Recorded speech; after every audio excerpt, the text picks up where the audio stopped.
नमस्कार दोस्तों, सर जी क्लासेस में आपका स्वागत है। तो हम लोग कंप्यूटर बेसिक्स देख रहे थे आरआरबी एनटीपीसी एग्जाम के लिए, जो कि आपका ये सीबीटी 1 और सीबीटी 2 दोनों के लिए हेल्पफुल रहेगा।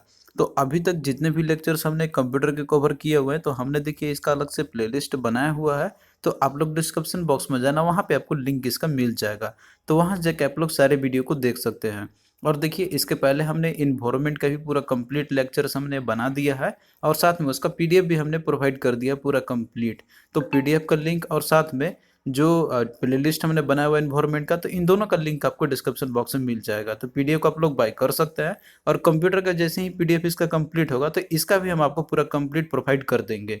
और इसी तरीके से जनरल अवेयरनेस के जितने भी आपके जो सिलेबस में दिए गए आरआरबी एनटीपीसी के लिए, तो सभी का हम आपको पूरा कंप्लीट करा देंगे। तो चलिए स्टार्ट करते हैं हम लोग आज का क्लास। तो पिछले क्लास में मैंने आपको सीपीयू और इसके बाद हमने आपको चाहे मेमोरी यूनिट जो मेन मेमोरी होते हैं उसके बारे में आपको मैंने बताया था। तो आज हम लोग देखेंगे यहाँ पे सेकेंडरी मेमोरी के बारे में, क्योंकि ये भी आपका टॉपिक जो है आपसे पूछे जाते हैं एग्जाम में क्वेश्चन। तो इसको हम लोग थोड़ा सा यहाँ पे डिटेल में देखेंगे।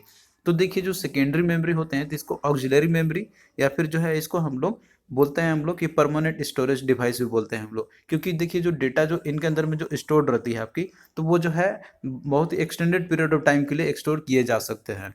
तो जो सेकेंडरी मेमोरी आपके जो होते हैं ये, तो ये जो है प्राइमरी मेमोरी कंपैरिजन में ये लार्ज अमाउंट ऑफ डेटा को ये स्टोर करके रख सकते हैं। यानी कि जो भी डेटा इन्फॉर्मेशन रहते हैं आपके, और वो भी एक एक्सटेंडेड पीरियड ऑफ टाइम के लिए। क्योंकि देखिए जो मेन मेमोरी आपका होता है, मेन मेमोरी में आपका जैसे रैम और रोम आपका हो गया, तो उसमें जो भी प्रोसेसिंग होते हैं कंप्यूटर के अंदर में, तो सिर्फ उसी को उसी समय के लिए ही वो स्टोर करके रख पाता है। और बाकी अगर मान लीजिए को परमानेंट बेसिस पे, यानी कि आपको जो है पूरे एक लाइफ लॉन्ग के लिए अगर उसको स्टोर करके रखना है किसी भी डेटा को या फाइल को, तो उसके लिए सेकेंडरी मेमोरी की जरूरत पड़ती है। तो इसलिए जो है सेकेंडरी मेमोरी का यूज किया जाता है। तो देखिए जो डेटा जो भी रहते हैं सेकेंडरी मेमोरी के अंदर में, तो उनको जो है डायरेक्टली प्रोसेस नहीं किया जा सकता है सीपीयू के द्वारा। तो सीपीयू जो है वो डायरेक्टली प्रोसेस नहीं कर सकती कोई भी सेकेंडरी स्टोरेज अगर डिवाइस आपकी रहती है तो सबसे पहले सेकेंडरी स्टोरेज से उसको पहले जो है कॉपी करके प्राइमरी स्टोरेज में लानी होती है, जैसे कि आपका रैम हो गया। उसके बाद ही जो है सीपीयू, मतलब कि सीपीयू जो है उसको एक्सेस कर सकती है।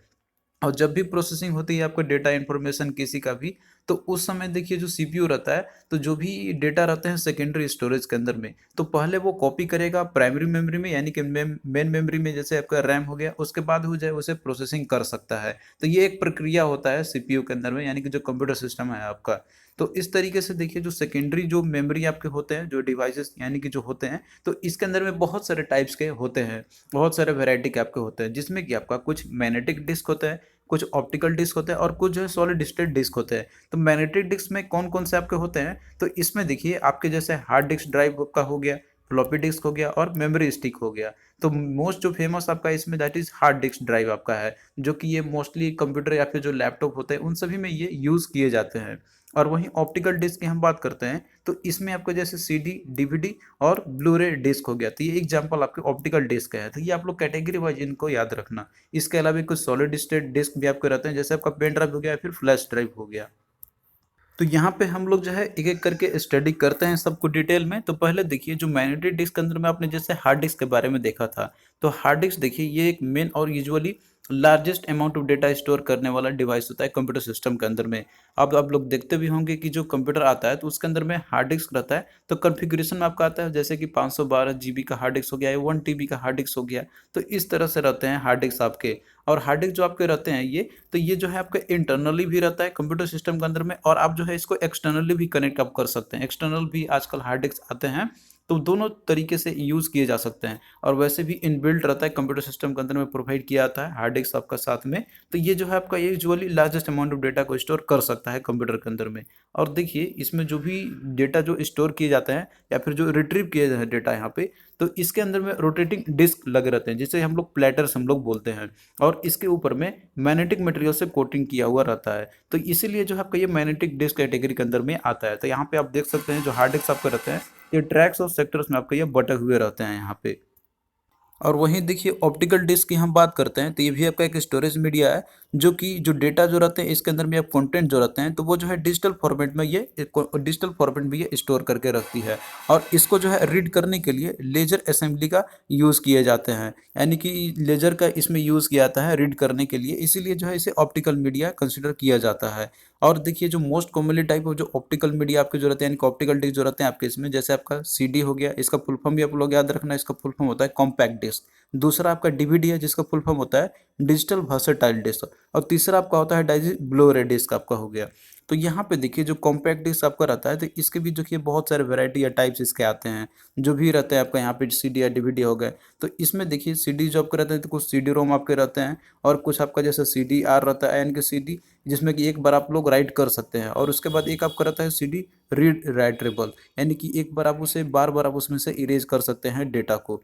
तो ये 3 फॉर्मेट में इसके ये आते हैं, इतने टाइप्स में आ सकते हैं। और यहाँ पे देखिए आपका कंपैरिजन दिया हुआ है, यहाँ पे डिपेंड करता है आपका सीडी डीवीडी और उसके बाद ब्लू रे डिस्क के बीच में उनकी कैपेसिटी या फिर जो रीड राइट स्पीड इसकी कितनी होती है, और एग्जांपल आपका क्या क्या होते हैं। तो यहाँ पे अगर आप देखिएगा, जैसे अगर हम बात करते हैं आपका यहाँ पे कैपेसिटी की बात करें, तो सीडी का जो कैपेसिटी होता है तो लगभग इसकी 700 MB तक होती है। और वहीं डीवीडी का आपका जो है तो इसका 7.4 GB से लेके ये 17 GB तक होती है। और वहीं जो ब्लू रे डिस्क है तो इसका अप टू 50 GB तक स्टोरेज कैपेसिटी होती है। और वहीं रीड राइट स्पीड की बात करते हैं, तो स्पीड के कंपैरिजन में देखिए जो सीडी आप करता है तो इसका केवल अप टू 1200 KB/s इसकी स्पीड होती है। उसके कंपैरिजन में डीवीडी का ज़्यादा होता है, और इसके कंपैरिजन ब्लू रे डिस्क का ज़्यादा होता है। और बाकी यहाँ पे एग्जांपल भी आप देख सकते हैं, जैसे सीडी रोम आपका है तो इसका CD ROM, CD are, CD writable या सीडी री राइटेबल, जिसे आप लोग बार बार उसमें रीड राइट करा सकते हैं, मतलब कि एक बार इरेज करके फिर कंटेंट को फिर से उसमें राइट कर सकते हैं। उसी तरीके से डीवीडी के भी बहुत सारे वैरायटी इसके आते हैं। अब यहाँ पे देखिए कंपैरिजन आपका दिया हुआ है सेकेंडरी मेमोरी के, कि उनका जो स्टोरेज कैपेसिटी होती है वो कितनी होती है सभी का। तो यहाँ पे कंपैरिजन के थ्रू आप लोग यहाँ पे देख सकते हैं जितने भी सेकेंडरी स्टोरेज डिवाइसेस होते हैं, इसके बेसिस पे आप लोग बता सकते हैं कि जो कैपेसिटी होती है तो वो किसकी सबसे ज़्यादा होती है। तो सबसे पहले देखिए जो फ्लॉपी डिस्क है, तो ये देखिए दो वैरायटी में आता है, एक आपका 5.25 इंच में आती है और एक 3.5 इंच में आती है। तो जो फ्लॉपी डिस्क आपका 5.25 इंच में जो आती है, तो इसकी कैपेसिटी होती है 1.2 MB। और वहीं 3.5 इंच की जो फ्लॉपी डिस्क रहती है तो इसकी कैपेसिटी 1.44 MB होती है। और ये जो है आपका स्टोरेज मेथड मतलब कि मैग्नेटिक मेमोरी आपका होती है। और वहीं फ्लॉपी डिस्क एक और आपका रहता है 8 इंच का, तो इसकी कैपेसिटी अप टू 80 KB से लेकर 242 KB तक होती है, जो कि इसकी बहुत ही कम कैपेसिटी होती है फ्लॉपी डिस्क की। और वहीं हार्ड डिस्क की यदि हम बात करते हैं तो ये भी आपका एक मैग्नेटिक मीडियम रहता है स्टोरेज कैपेसिटी का, जिसकी कैपेसिटी अप टू 1 TB तक रहती है आजकल। हालांकि और भी इसके ज़्यादा कैपेसिटी के आते हैं हार्ड डिस्क। उसके अलावा जो सीडी रोम की बात करते हैं तो इसमें आपने देखा था कि इसकी कैपेसिटी लगभग 700 MB तक आपकी रहती है। और उसके बाद डीवीडी रोम का रहता है तो इसका 4.7 GB से लेकर अप टू 17 GB तक होती है। और ये दोनों जो है आपके ऑप्टिकल स्टोरेज डिवाइस होते हैं। और वहीं पेन ड्राइव हो गया आपका, तो ये सॉलिड स्टेट डिवाइस आपका है, जो कि 1 GB से लेकर अप टू 512 GB तक कैपेसिटी रहती है पेन ड्राइव की। इसके अलावा जो मैग्नेटिक टेप आपके रहते हैं तो इसमें अप टू 1 TB तक होती है। इसके अलावा देखिए और भी कुछ अदर स्टोरेज डिवाइसेस आपके होते हैं जो ऑनलाइन स्टोरेज के फॉर्म में रहती है, जिसे हम लोग क्लाउड स्टोरेज भी हम लोग बोलते हैं। तो इसका मतलब होता है कि जो डेटा आप लोग रहते हैं तो इसमें ऑनलाइन स्टोर आप लोग करके रखते हैं यहाँ पे, जिसमें कि एक बार लॉगिन करनी होती है आप लोग अपना आईडी या पासवर्ड से, और इसमें जो है आप लोग अपना डेटा को आप लोग अपलोड कर सकते हैं। तो इसका एग्जाम्पल आपका जैसे गूगल ड्राइव का हो गया, स्काई ड्राइव हो गया और फ्लिकर हो गया। तो ये सारे जो है जो मीडियम है जो आपको प्रोवाइड करवाते हैं ऑनलाइन स्टोरेज कैपेसिटी का। तो इसमें जो है डेटा आपका आप लोग कहीं से भी एक्सेस इसमें कर सकते हैं। इसमें ये नहीं है कि आपको जो है डिवाइस को लेके कहीं जाना है या फिर आप लोगों को कैरी करना है, कोई भी मेमोरी डिवाइस है तो कहीं से भी बस आपको लॉगिन करना है और आप लोग डेटा को एक्सेस कर सकते हैं। इसमें स्टोरेज कैपेसिटी आपको प्रोवाइड की जाती है, और वो कितना प्रोवाइड करती है तो ये आपके ऊपर उनके ऊपर निर्भर करता है कितना आप उनको पे करते हैं, फिर वो कितना फ्री में अवेलेबल आपको करवाते हैं। अब आइए हम लोग यहाँ पे क्वेश्चंस करते हैं जो कि आपके आरआरबी एनटीपीसी के प्रीवियस ईयर में क्वेश्चन पूछे गए थे इसी से रिलेटेड। तो क्वेश्चन देखिए आपको यहाँ पे कि find the odd one out. तो आपको ऑड वन आउट इसमें से फाइंड आउट करना है। तो ऑप्शन में देखिए, यहाँ पे देखिए और दिया हुआ है क्वेश्चन में ही कि external hard drive, keyboard, digital camera और कॉम्पैक्ट डिस्क यहाँ पे दिया हुआ है। तो देखिए यहाँ पे यदि आप लोग सभी को अच्छे से देखते हैं यहाँ पे, तो इन सभी में देखिए आपका दिया हुआ है एक्सटर्नल हार्ड ड्राइव, या फिर जो कीबोर्ड है डिजिटल कैमरा है, और साथ में कॉम्पैक्ट डिस्क आपका दिया हुआ है। तो इस केस में देखिए जो आपका यहाँ पे कीबोर्ड है, तो कीबोर्ड जो है तो ये एक इनपुट डिवाइस का आपका ये काम करता है। और बाकी देखिए जितने भी आपके यहाँ पे दिए हुए जैसे आपका एक्सटर्नल हार्ड ड्राइव हो गया या फिर डिजिटल कैमरा आपका हो गया या फिर कॉम्पैक्ट डिस्क हो गया, तो ये सभी एक स्टोरेज डिवाइस का काम करते हैं। मतलब कि आप इसमें जो है डेटा स्टोर करके आप यहाँ पे रख सकते हैं इन सभी में। बट कीबोर्ड जो है आपका एक इनपुट यूनिट का डिवाइस आपका होता है, तो आप जो है इसको एलिमिनेट यहाँ पे आप कर सकते हैं। फिर अगला क्वेश्चन देखिए, a DVD is an example of. तो डीवीडी आपका जो है तो ये किसका एग्जाम्पल है? तो देखिए डीवीडी जो आपका है तो ये एक ऑप्टिकल डिस्क आपका एग्जाम्पल है, जैसे कि मैंने आपको बताया था। तो ऑप्शन 4 इसका करेक्ट आंसर हो जाएगा। फिर अगला देखिए कि which of the storage device of computer has now become the obsolete. यहाँ पे देखिए ऑब्सोलेट कहने का मतलब है कि अब इसका यूज़ नहीं किया जाता है। तो ऑप्शन में देखिए यहाँ पे दिया हुआ है फ्लॉपी डिस्क, CD रोम, पेन ड्राइव या हार्ड डिस्क। तो देखिए इन तीनों का अभी भी यूज़ किया जाता है, CD रोम का, पेन ड्राइव का, हार्ड डिस्क का। बट फ्लॉपी डिस्क जो है तो इसका अब यूज़ नहीं किया जाता। अब कहीं भी कोई भी कंप्यूटर में आप लोग देखते हैं कि इसका अब कोई भी जो है आप मतलब कि कोई एक नहीं देता है मीडियम का जहाँ पे आप इंसर्ट कर सकते हैं फ्लॉपी डिस्क का। तो ये जो है ऑब्सोलेट आपका अब हो चुका है और इसकी स्टोरेज कैपेसिटी बहुत ही कम होती है। तो इसलिए जो है अब ये ऑब्सोलेट हो चुका है। तो ऑप्शन ए इसका करेक्ट आंसर हो जाएगा। फिर अगला देखिए कि which of the following is not a storage device. तो कौन सा इसमें से स्टोरेज डिवाइस आपका नहीं है वो आपको बताना है। तो इसमें देखिए दिया हुआ हार्ड डिस्क, CD रोम, फ्लैश ड्राइव या फिर मॉडेम। तो देखिए जो हार्ड डिस्क है, CD रोम है या फिर जो फ्लैश ड्राइव है, तो ये तीनों के तीनों जो है तो ये स्टोरेज डिवाइस का एग्जाम्पल आपका है। लेकिन जो मॉडेम आपका है तो ये जो है ये यूज़ करते हैं हम लोग, जैसे नेट कनेक्ट करने के लिए हम लोग यूज़ करते हैं। आप लोग मॉडेम मॉडेम का यूज़ आपने किया भी होगा। इसका फुल फॉर्म होता है मॉड्यूलेशन डीमॉड्यूलेशन। तो ये कोई स्टोरेज डिवाइस नहीं है। तो ऑप्शन डी इसका करेक्ट आंसर हो जाएगा। फिर अगला क्वेश्चन देखिए कि which of the following is a volatile memory.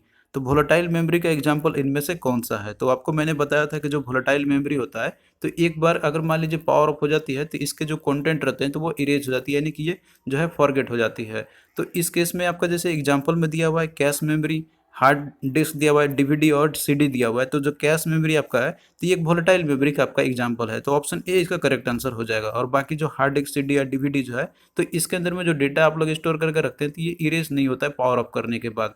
तो ये चीज़ आपने अच्छे से देखा भी होगा।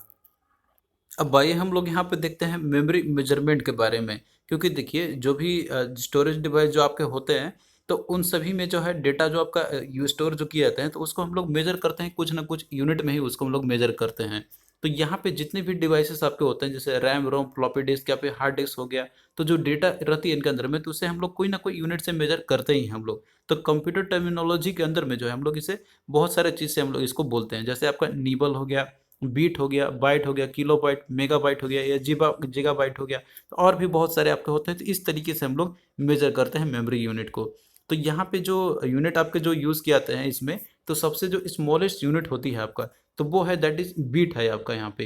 तो बीट जो है तो सिंपली ये स्टैंड करता है आपका बाइनरी डिजिट के लिए, जिसका मतलब होता है इधर 0 या फिर 1। तो ये सबसे स्मॉलेस्ट जो है आपका यूनिट है मेजरिंग करने का, यदि हम मेमोरी की बात करते हैं तो। उसके बाद आपका होता है दैट इज नीबल का आपका। तो देखिए जो निबल आपका रहता है यहाँ पे तो ये 4 बिट्स मिलके एक निबल आपका बनाता है।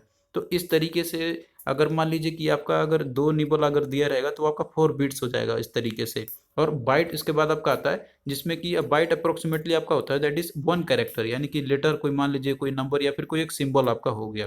तो ये जो आपका होता है 8 बिट का ये ग्रुप होता है, उसे बोलते हैं हम लोग बाइट बोलते हैं हम लोग।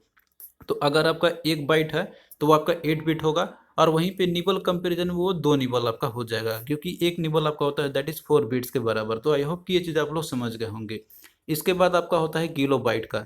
तो मेमोरी में आपका जैसे ग्रुप ऑफ 124 1024 बाइट को हम लोग बोलते हैं किलो बाइट। वही मेगा बाइट आपका आता है इसके बाद। तो मेमोरी में अगर ग्रुप में यदि हम करते हैं तो 1024 किलो बाइट बराबर आपका होता है दैट इज 1 मेगा बाइट आपका होता है।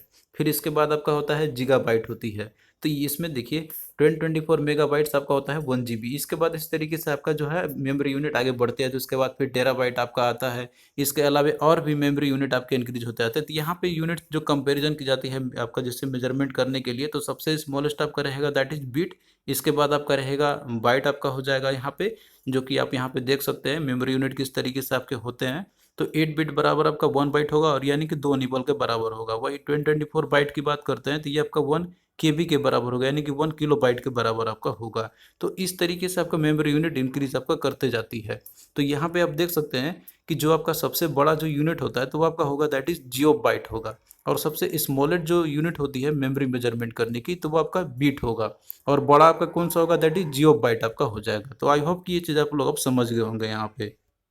अब आइए हम लोग यहाँ पे क्वेश्चंस करते हैं जो कि आपके आरआरबी एनटीपीसी के प्रीवियस ईयर में क्वेश्चन पूछे गए थे। तो क्वेश्चन देखिए आपका यहाँ पे दिया हुआ है कि how many gigabytes make a terabyte. तो कितना गीगाबाइट जो है टेराबाइट बनाता है। तो आपको मैंने बताया था कि वहाँ पे आपने देखा था किस तरीके से जैसे मेमोरी इंक्रीज होती है तो उसमें कितना जो है मल्टीपल करनी होती है। तो आप लोग देखा था वहाँ पे कि 1024 अगर जैसे गीगाबाइट आपका होता है तो ये आपके 1 टेराबाइट बनाएगा।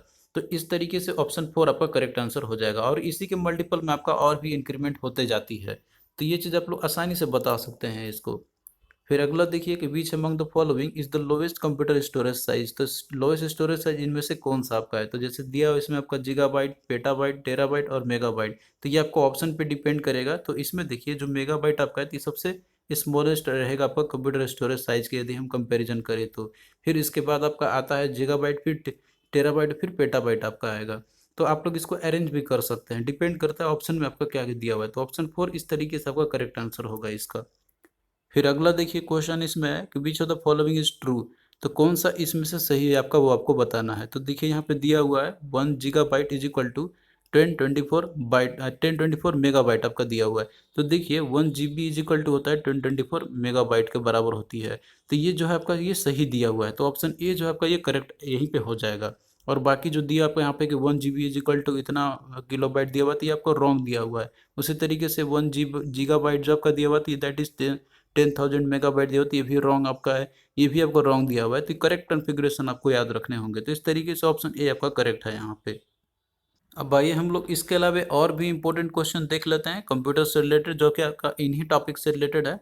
तो क्वेश्चन देखिए आपका यहाँ पे दिया हुआ है कि which of the following can hold maximum data. तो मैक्सिमम डेटा इनमें से कौन सा स्टोरेज डिवाइस होल्ड कर सकता है। तो ऑप्शन में देखिए आपका दिया हुआ optical disk, floppy disk, magnetic disk inside या फिर मैग्नेटिक टेप। तो देखिए जो मैग्नेटिक टेप आपका होता है तो इसके सबसे ज़्यादा स्टोरेज कैपेसिटी होती है अदर कंपैरिजन में जितने भी ऑप्शन आपके यहाँ पे दिए हुए हैं। तो इसलिए आपका जो है ऑप्शन 4 इसका करेक्ट आंसर हो जाएगा।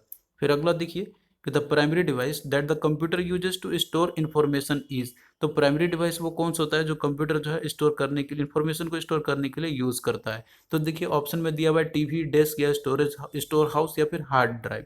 तो हार्ड ड्राइव जो है यही कंप्यूटर के अंदर में यूज़ किया जाता है। मतलब ये प्राइमरी डिवाइस आपका होता है जिसमें हम लोग इन्फॉर्मेशन को स्टोर कर सकते हैं, रख सकते हैं परमानेंट बेसिस पे। तो ऑप्शन 4 आपका करेक्ट आंसर हो जाएगा।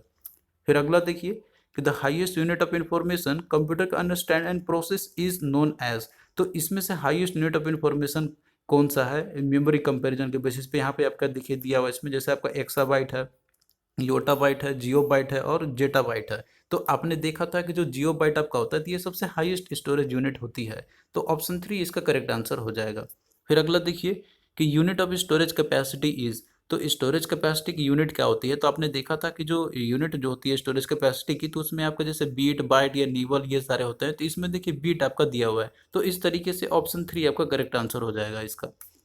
फिर अगला देखिए क्वेश्चन है कि magnetic tape is not practical for applications where data must be quickly recalled because tape is. तो मैग्नेटिक टेप जो है तो जनरली हम लोग प्रैक्टिकल एप्लीकेशन के लिए हम लोग यूज़ नहीं करते हैं इसको कि जहाँ पे डेटा का आपको क्विकली रिकॉल करना होगा।